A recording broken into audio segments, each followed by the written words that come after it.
Hello and welcome to the United Community Channel. My name is Jack and this is your match preview for Manchester United versus Liverpool in the FA Cup quarter-final. And it's a must-win game for Manchester United. Absolutely fantastic opportunity for United to move into the semi-final. And, as well, you would be stopping Liverpool, wouldn't you, from doing, supposedly, according to their fans, the quadruple is what they're going to be doing by the end of this season. But we've got plenty to talk about, as always, guys. We're going to talk about Manchester United and players returning and the importance of that going into such a big game.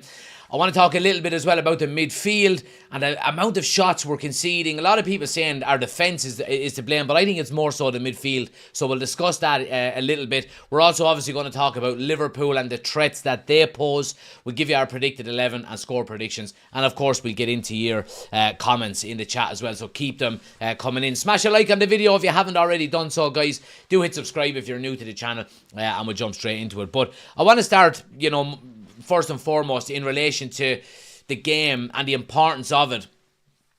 For some reason, I'm confident going into this game. I don't know why. I just have a feeling that, Manchester United, given how bad we've been all season, there can always be a game or two throughout a season that you've got an awful lot of positives to take out of it. Now, I'm struggling to find one so far this season with Manchester United. I just have a sneaky suspicion. Maybe it's because I'm going to the game and I'm overly hopeful. But I think more than anything else, games against Liverpool at Old Trafford, regardless of how good or bad the teams are, and of course Manchester United are the team that is, not that good at the moment in comparison to Liverpool, you would always expect a game. You would always expect a game, regardless of what kind of team is put out there. And I mean, even if you go back to when we were dominating in the 90s and 2000s, Liverpool always gave us a game. They always gave us a game. And I think that more than anything else is, I suppose, what's giving me a little bit of hope more than anything else. But if I was a Manchester United player going into this game and the build-up to it, I would have no reason not to be confident and not to be, I wouldn't be shying away from this game in any way, shape or form. And I do think that if we can go out and play like we know we can, we've done it very rarely this season, I think we can get something out of it. I really do. Now, I don't think it's going to be a runaway, 4-0 or 5-1 win like, Liverpool done to us in the last few years. I won't mention the other scoreline. But I don't know. I don't know what it is. I've got a feeling Manchester United can do well here. Now, one of the main reasons I think that's giving us this, or giving me specifically this sense of optimism, is the players returning. 3 players returning to the matchday squad by all accounts, as of recording now on Thursday night, that we're going to have supposedly Aaron Wan-Bissaka. Looks like he's going to be available. We've got Harry Maguire, who's going to be coming back into the squad as well. And we've also got, of course, Rasmus Højlund coming back up front. It looks like he's going to be available. Now, obviously, we will get complete confirmation of this once Ten Hag gives his pre-match press conference. Is it tomorrow? I think he's giving it, or maybe even Saturday. I think it could be tomorrow. But more than anything else, Rasmus Højlund is the player that I'm most excited about returning. Our front three has been a real weak area this season, on the whole, you would have to say. And Rasmus Højlund is probably the shining light that we've had in that front three. And I think an awful lot of how this game on the weekend will go will depend on how the front three get on. Now, you would expect it's going to be, back to the normal front three of Marcus Rashford, Rasmus Højlund and Garnacho. And I hope that is the case. However, Rasmus Højlund has been the only one that's been scoring goals on a consistent basis over the last few months for us. And I think I'm very interested to see how this break that he's had for the last 2 or 3 weeks will affect him, because he was starting to build up a head of steam just as he got injured. And it was an awful shame. What was it? 7 goals in 6 games in the league, which was absolutely fantastic. So you would hope that he can continue that rich vein of form once he comes back. And please God, I hope he does it on the weekend against Liverpool. This is such a must-win game. It's not even funny. Manchester United are look, I mean, technically top four is still on in the Premier League. And look, we don't know what's going to happen with the fifth place, whether it's going to go to the Premier League, whether it's going to go to La Liga. That remains to be seen. Nevertheless, you have to aim for top four, and I think that's what we need to do in the league. I think it's going to be too far. It would take a monumental collapse from both Aston Villa and Spurs for us to catch them. We would need to go probably perfect between now and the end of the season as well. So the FA Cup is all we've got to play for, really, in my opinion. And you know, it's season over if we don't win on Sunday. It really is. I think it's season over. I think it's a season-defining game, and we're going to have a couple of them between now and the end of the season.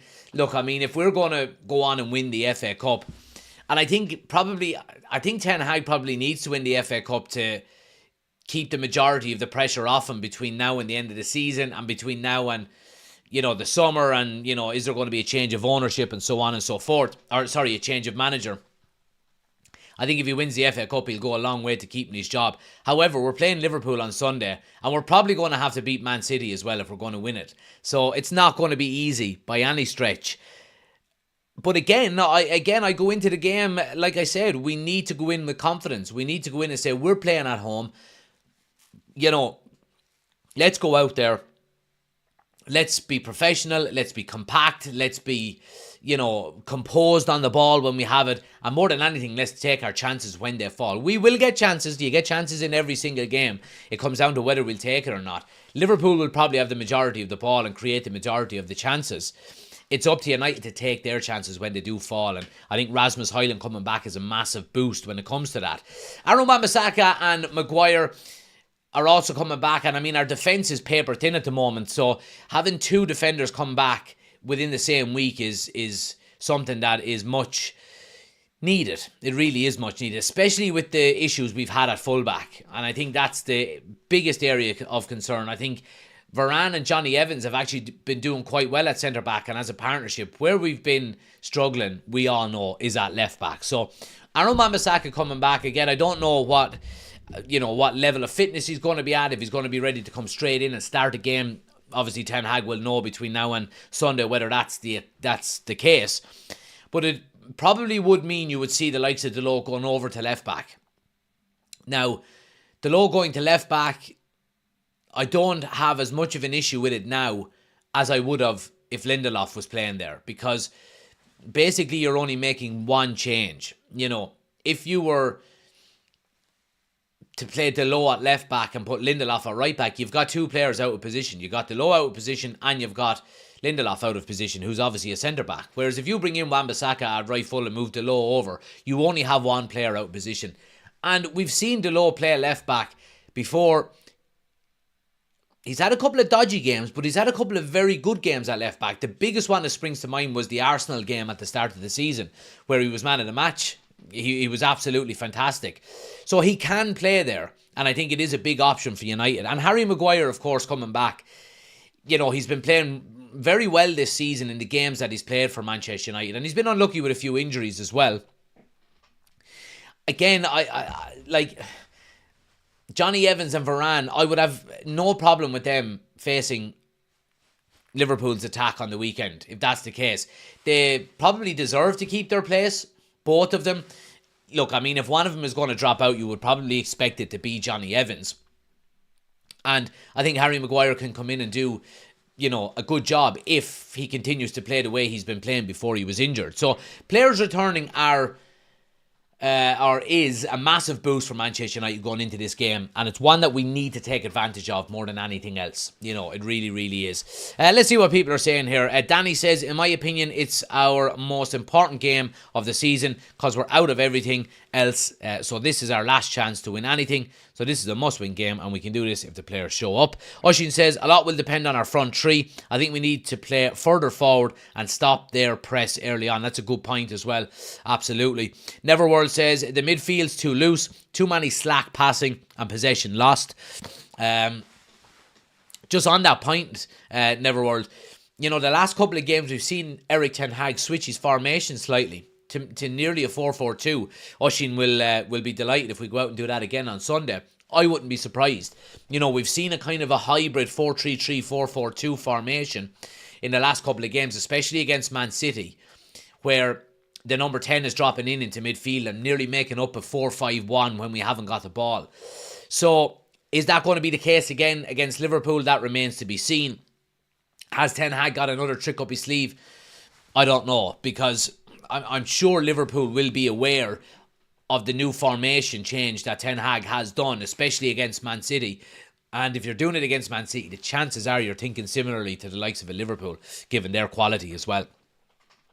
Danny says Rasmus Højlund has been missed. Without him, we have no goal scorer, so it's a bonus he's back. With him up front, our chances of winning are looking better. Darryl is in as well. Good to see you, Darryl. Ben says we're at home, one-off game. Turn up and do your job. Absolutely.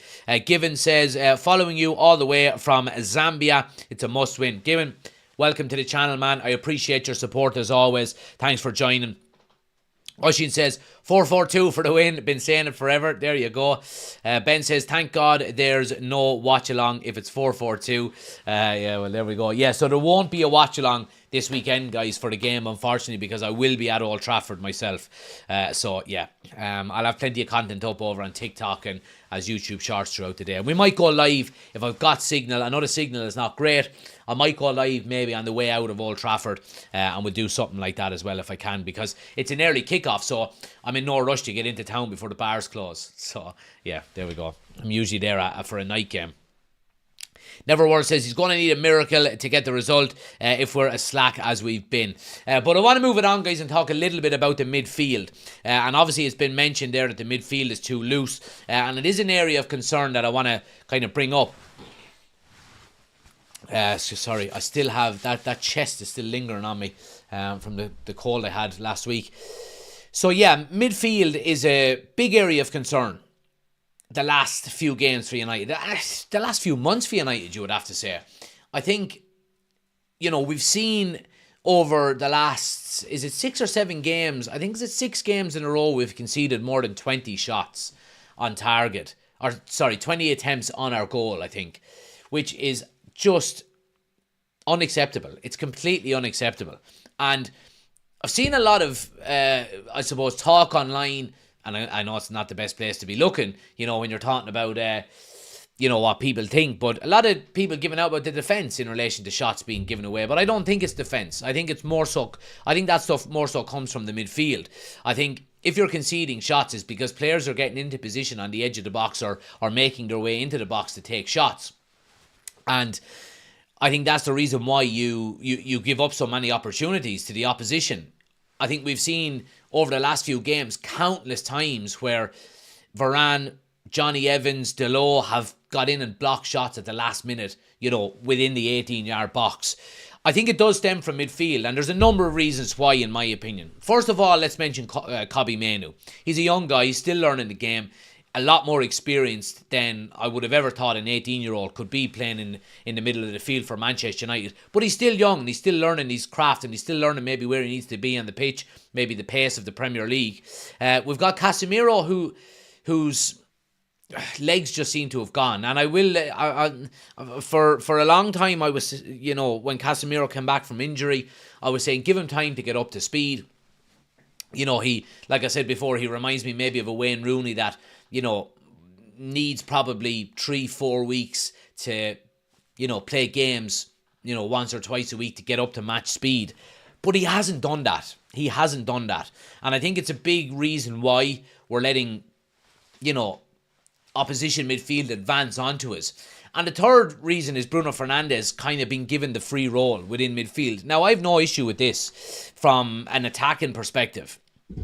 Bruno Fernandes, on an attacking perspective, should be allowed, show up wherever he wants on the pitch. He is our most creative player, and he should be given that license to do it when we're going forward. However, the concern that I have is that when we are going forward and when we're getting into really good attacking positions, we tend to neglect the counter-attack. And I know you shouldn't really be thinking about defending when you're attacking, but it should always be in the back of your mind a little bit. And I think this comes from the likes of Casemiro and the likes of maybe Varane behind him, Johnny Evans, whoever it may be, the experienced players, to say, you know, if Rashford is gone and Garnacho is gone and Højlund is gone and Kobbie Mainoo is gone, you know, then it's up to the likes of Casemiro or whoever's behind the play to say, Bruno, you know, just hold edge of the box, or, you know, whatever it may be. And it gives you that extra player then if there is a counter-attack against you. And I think that's probably one of the main reasons. Now, look, we do know the likes of Bruno Fernandes gives away the ball a lot. And I have no problem with Bruno giving away the ball, because he tends to give away the ball in the final third because he's trying to create chances.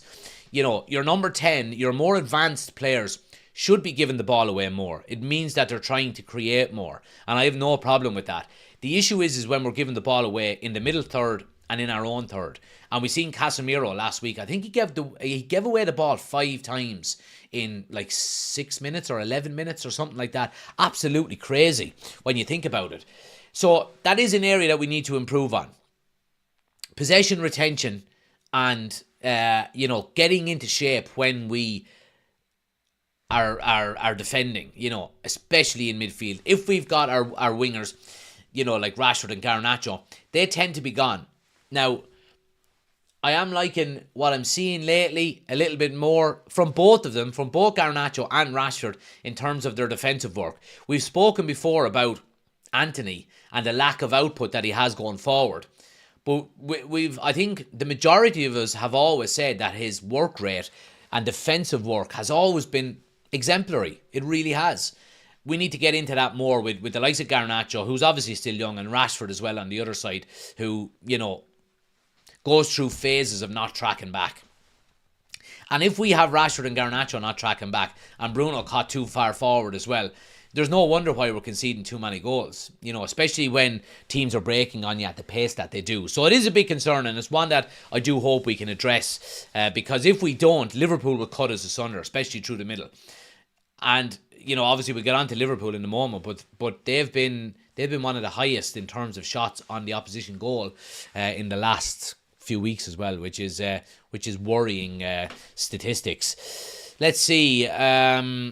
Ben says midfield is just about keeping the ball. Too many sloppy passes when we're going forward and everyone is caught out of position. Oshin says Casemiro being crucified by how wide whoever he plays alongside plays. He's like the boy with the finger in the dike. Danny says, it pains and kills me to say this, but Bruno has become very sloppy this season. His passing has not been as good as it can be. He needs to wake up if we are to win. Neverwhere says, I've started calling that the Rashford effect. Daryl says, 11 times in the first half he gave the ball away. Yeah, it was criminal. Absolutely criminal. And I've no idea what's going on with Rashford this year. He doesn't look like he cares. He's not fussed or bothered. He's not playing for the badge. His body language and attitude says, I don't want to be here. So look, I mean, a lot has to go right for Manchester United on the weekend. And I think that's the biggest takeaway we can talk about here. I think we need to play well. We need to be tight at the back. We need to keep possession when we're in it. We don't give away possession too much, too easily. Take our chances when they fall. Try and create. A lot of things have to go right, and a lot of things have to improve from what they currently are. And I think that's the main reason why Liverpool are obviously going into this game as favourites. Not just because they are a good team, but because, you know, we've been playing, you know, relatively poor. But again, I go back to what I've said. It's a cup game, a one-off game, and I'm not sure who I was listening to today. One of the other fan channels was saying when you go into a league game, you could take a draw in these big games. You think, you know, Liverpool would say coming to Old Trafford in the past, or United going to Anfield, you would go, yeah, I'd be happy enough with a draw. You'd never admit it, but if you got out of there with a draw, you would be happy. Can't have that in a cup tie, you know, so it's going to go to penalties. It's going to go all the way to penalties if needs be. So there is that emphasis to go on and win the game, more so than just see the game out. So it's an interesting dynamic and one that I'm looking forward to. But I'm not in any way worried about the game. Look, obviously I know Liverpool are the favourites. However, I don't think it's going to be a whitewash. I really don't. I think it's going to be a lot closer than people are expecting. I wonder, was he listening to his new bestie Tom? There you go. Maybe so. Want to talk a little bit then about Liverpool. Obviously, the opposition guys, as much as it pains me to do, but obviously they've been in fantastic form this season. Klopp's last season. I'm not even going to mention the Q word that a lot of their fans are already talking about, which is absolute nonsense. And yeah, I mean, they've been playing really good football. Even with a weak inside. Now, they are missing the likes of Trent on Sunday. They're missing Alisson. However, you do see the likes of Bradley has stepped in there, Conor Bradley at right back, and also Caoimhín Kelleher has stepped in goal, and both of them have held their own. However, if I was looking at Liverpool and looking at, the potential of getting at them, if that young Conor Bradley is starting at right back, I mean, if I'm Marcus Rashford, if you ever need emphasis to fucking just go out and say, this is my game, I am going to destroy this young chap. I'm not putting down that young guy. He's a good footballer, but he's young. That's my point. He's young. If that kid is playing on the weekend, every ball should be going to Marcus Rashford, and every time he gets it on that left-hand side, he should be taking that young lad on, getting it past him, burning him for pace, out-muscling him, and trying to create as many chances, as possible. But on the flip side, Liverpool do have the likes of Salah back. We've seen him come on against Man City the other night and looked really sharp when he came on. I think he created a chance straight away for Diaz. Diaz didn't have his shooting boots on, and we're going to need him to not have his shooting boots on again, because he was absolutely fantastic against Man City. The only thing he didn't do was put the ball in the net, but I think he had a brilliant game. And then, of course, we've got Darwin Núñez up front. Now, I've been hugely critical of Darwin Núñez over the past 18 months. And I have to say, he's been, since probably Christmas, he's looked a lot better. He's got some goals under his belt. He's a handful, more than anything else, I would say, up there, up front, all elbows, strong, physical, pulling players out of position. So we need to be smart when it comes to him on the weekend as well. Yeah, and look, I mean, not only is this an opportunity to beat Liverpool at Old Trafford and knock them out of the cup, but it's also a way of stopping them from going on and doing this Q word that they continue to talk about. They've got one in the bag already. They won't do it. I mean, I'm certain they won't do it. There's a reason why it's never been done before. And yeah, I mean, that should be in Manchester United's focus, into the next round of the cup, stopping your, fiercest rivals from going on and winning everything, and, just sticking the knife and turning it a little bit into Klopp on his last season at Liverpool. And that should be the mindset going into the game. Let's see. Casemiro definitely may still have something about him, but his legs are gone going forward and passing out, says Neverworld. Jock is in, he says, hopefully they will show a bit of Derby spirit, Jack. We got to fight for every minute, but I don't think we can pull off a win. 2-1 to us. Come on, United. But I do think we can pull off a win. Love it, Jock. Danny says, Liverpool have Salah back. That's horrible for us when he's on his game. He's so hard to stop. Our defence needs to be on their game to stop him. And his electric pace. Well, let me put it this way. What we'll do is we'll do a poll, and I'm going to ask, who would you play at left back? And the reason why I ask is because obviously Salah will be on the right, okay, which means he turns in onto his left. Now, we do know that Aaron Wan-Bissaka's one-on-one defending is absolutely fantastic. So do you play Aaron Wan-Bissaka at left back and leave Delort at right back? Now, this, is if they play. Who do you play at left back? There is an argument for both. Delort obviously is well able to play there and probably the better all-round defender. But my God, we know how good Aaron Wan-Bissaka can be one-on-one defending. He's done it to the best in the world. So there is an argument there for both, and we'll leave the poll up for a few minutes and see what people think. It's unanimous so far for Delort. Oshin says that my biggest fear is whoever our left back is, their right side is very strong. There we go. Evans needs to send Núñez back to Uruguay in 2 halves early on Sunday. Absolutely. First tackle, bang. Just get in and absolutely mangle someone. Whoever it is, the first ball that lands, get in there and just put it in. And let them know that they're in a game. You know, it's games like this where you miss the likes of Martinez. My predicted lineup: Onana, Aaron Wan-Bissaka, Dalot, Varane, Evans, Casemiro, Bruno, Menu, Rashford, Garnacho, Rasmus. Daryl says, I don't have great faith in Rashford this year, Jack. He could turn up, not even interested in playing. Yeah, I mean, he needs a big game on the weekend, doesn't he? But we're going to do the predicted 11, guys. Well, predicted 11 is a bit of a stretch. This is the 11 that I would like to see. Yeah, I mean, like Danny Dunn, let me know your predicted 11 in the chat there as well. But I'm going to start with... let me see. There we go. I'm going to start, obviously, with Andre Onana in goal. Back four, I've gone with Aaron Wan-Bissaka at right full. I've gone with Dalot at left full. And I've gone with Maguire and Varane. Now, again, that defence is all subject to whether Aaron Wan-Bissaka is available and Harry Maguire is available as well. We've seen in the past that Ten Hag doesn't like to rush players back. However, we've also seen that Lisandro Martinez could potentially be back by the end of this month. Are we rushing players back now? And is Eric Ten Hag getting desperate? Is he maybe worried for his job and going, look, I've got to take a chance on these players and play them? And do you know what? I think it's probably the right decision.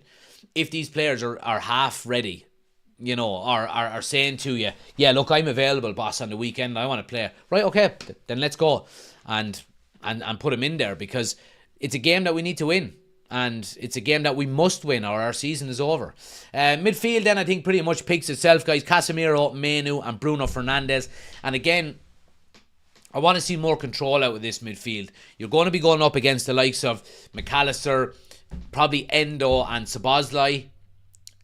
You know, it's a very physical midfield. However, it is one that I think if we play the right way, especially with the likes of Kobbie Mainoo and Bruno Fernandes in there, if we can play with a bit of structure and a bit of shape, I think we could very easily dominate the likes of possession within that midfield. Especially with the likes of Kobbie Mainoo being able to pass and be very composed on the ball. Bruno as well. You know, Casemiro maybe picking it up from the back four and just giving it to the likes of Kobbie and Bruno to carry it forward. But again, everything has to go right for us. Forward line then, again, I think pretty much picks itself. Marcus Rashford on the left, Rasmus Højlund through the middle, and Alejandro Garnacho on the right. And again, look, this is by far our strongest forward line, and one that we're more than likely going to see non-stop between now and the end of the season, injuries allowing. And I just hope that they score goals. You know, it's like Rasmus Højlund can score goals. He can get into the right areas. We just need to service him. So we do. And if we do, I think we've got an opportunity. Like I said with Marcus Rashford on that left-hand side, you know, if the likes of Gomez and Van Dijk are coming up for corners, you leave Marcus Rashford up if it's that Bradley kid that's playing. And let's see what he's made of. Let's see. Now, look, he's a decent young player, but let's see what he's made of. That's what I would be saying. And you would hope that Garnacho can have a similar game to the one he did against Everton on the weekend, because I mentioned Garnacho last week as being a moments player and living, you know, on certain moments rather than consistency throughout the season. And I'm okay with that with a young player like that. Absolutely, I am. But I want to see a couple of moments from him. These are the games where you want your moments to pop up and go and make it happen. Danny says, I've got to be honest, Harry Maguire, good as the bottom of half teams, but against the top half he struggles because he can't handle quick attacking teams. I'd rather Evans over him. He's better. Darryl says, that's the best possible starting 11 we have available.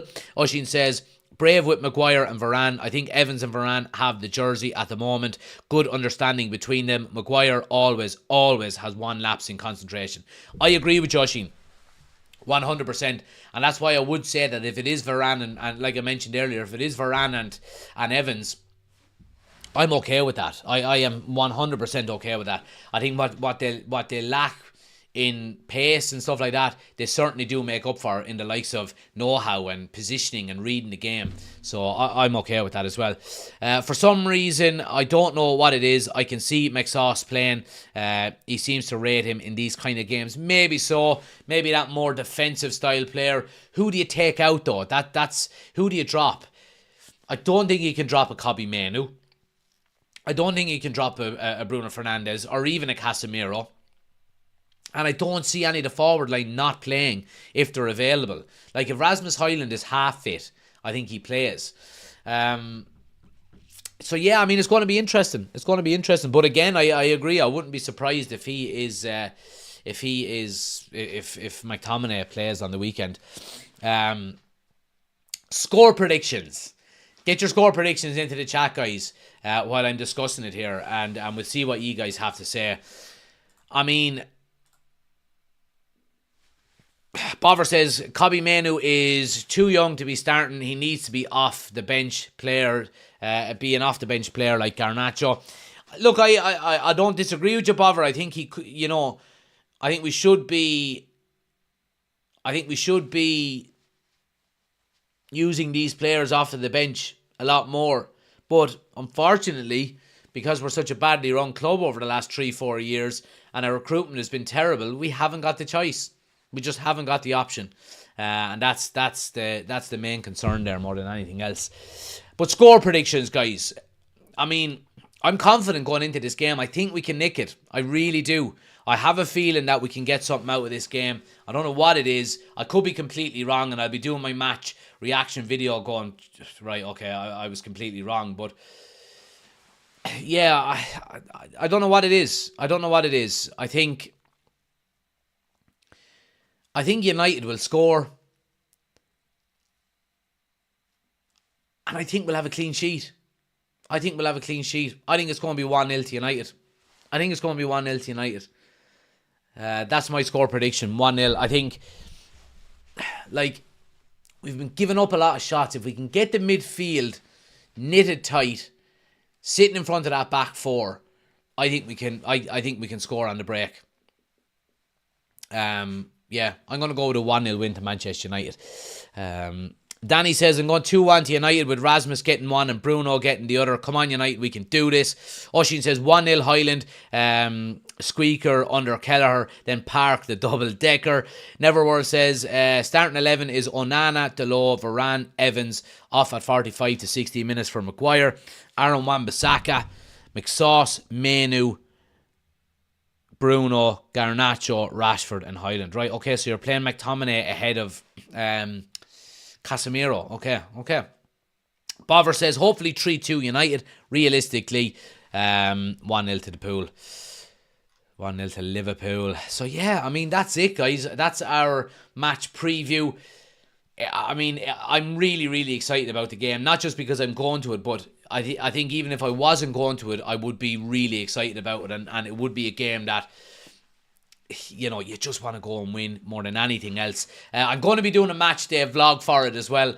So keep an eye out for that on Monday or Tuesday. I'll try and we'll be getting the train back to the airport on Monday. So I'll try get some editing done then, and maybe try edit some on the plane then as well, and have it up hopefully by Monday evening, because I will be drunk on Sunday night in Manchester. But guys, look, I really appreciate you watching. Smash a like on the video if you haven't done so already. Hit the subscribe button as well. Like I said, I'll be keeping you all up to date on TikTok and YouTube Shorts as well. I will go live on YouTube after the game as well. We'll do a small little match reaction video. I'll go live from my phone as well. It mightn't be the greatest of qualities, but keep an eye out for it. Turn on notifications as well, guys, because you'll be notified then as soon as I go live. Myself and a friend of mine, Dargo, the Big Red, is coming. Oshin says, let's start the pool now. How much of the blog will be of Jack doing his hair? Zero, because we're leaving at 3 in the morning, and I ain't recording at 3 in the morning. I'm going to record in the airport. Yeah, so there we go. Lads, thanks for watching. Appreciate it. like and share and subscribe if you haven't already done so. I'll actually be back in the morning with the news show as well, so keep an eye out for that. I'll be live from 10 o'clock. If you're on your lunch break or anything like that, like I said, turn on the bell notification and you will get notified when we go live. 20-minute videos, morning news, paper talk, all that kind of stuff. Thanks for watching, guys. Hope to see you tomorrow. If not, come on the Reds on Sunday. Come on. Just come on. Please, please.